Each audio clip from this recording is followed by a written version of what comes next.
Hello, it's Theresa. Welcome to my channel. I'm so glad you're here. Today, I'm very excited to be participating in Saturday Morning Makes, which is an open collaboration with the hashtag SatMornMakes.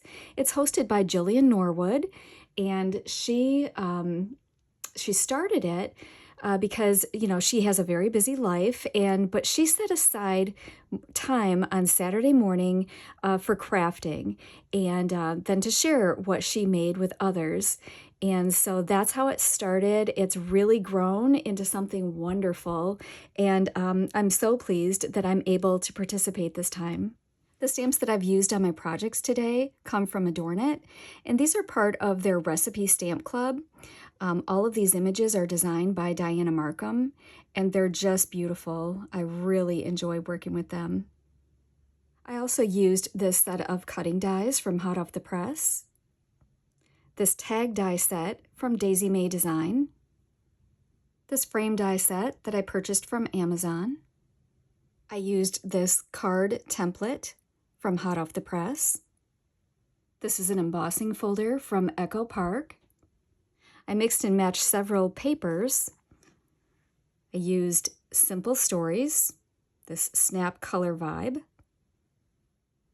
Echo Park Little Lumberjack by Lori Whitlock, Park Lane Modern Folk, this is a new one that I picked up at Joann, Warm and Cozy by DCWV, this is also a new one for this fall, and Holiday Spice. This was one from Recollections last year at holiday time. I inked all of my edges with either Vintage Photo or Black Soot.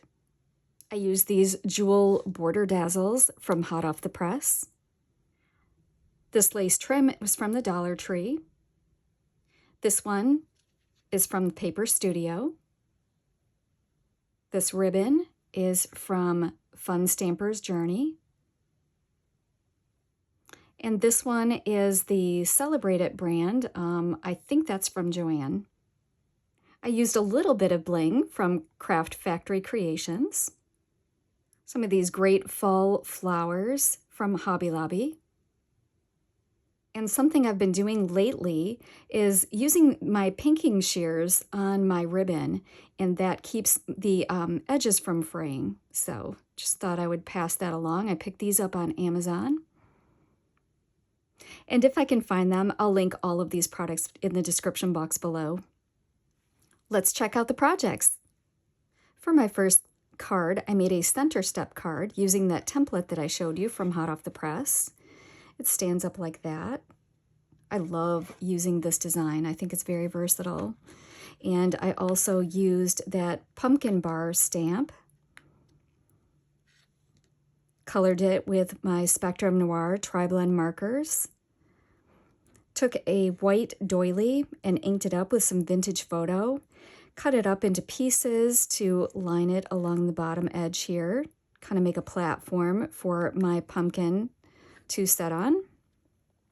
Decorated it with a little of that cocoa gingham ribbon. A little bit of bling. And then this Happy Fall is a printable from Echo Park that I purchased. I thought it turned out really fun. For my second card, I just did some mixing and matching of the patterned paper. Tore the edges of this one and inked them up just to give them a little bit more of that rustic kind of look. Used the pumpkin embossing folder on this mat right here, the brown. And then on top of that, I used one of the dies that I showed you that I purchased from Amazon to cut out this kind of autumnal die cut. And I used some copper foil cardstock. Thought that made a nice backer to frame this harvest stamp. Again, I colored that with my Tri-Blend markers. Also colored and fussy cut out this pumpkin. Added some of the flowers from Hobby Lobby and some ribbon. And then this is just another piece of that same doily that I used on my first card. I also made a couple of tags using some of the smaller stamped images, which I colored with my Spectrum Noir Tri-Blend markers as well. I did use the tag die set from Daisy May Design. Let me pull it and show you. Now, this did not come with a layering piece, so what I did is I just placed the actual die on top of the paper that I wanted to layer with, and I used a pencil to trace this design and just hand cut it out. I inked the edges and glued it on and mixed and matched the papers again. Added some of the lace that I showed you and also some of the jewel border dazzles. That happy fall sentiment again. And the ribbons. I left these tails long so that I could tie them onto packages. I do a lot of holiday baking, and I thought that these would be fun to tie on maybe the end of a package of pumpkin bread or you know, pumpkin muffins, something like that. So those are my projects to share with you today. I hope that you enjoyed them. Thank you so much, Jill, for hosting this super fun collaboration. And if you haven't already done so, I invite you to use the hashtag #SatMoreAndMakes in the search bar to see what everyone else is making. Thank you so much for watching, and happy Saturday. Bye.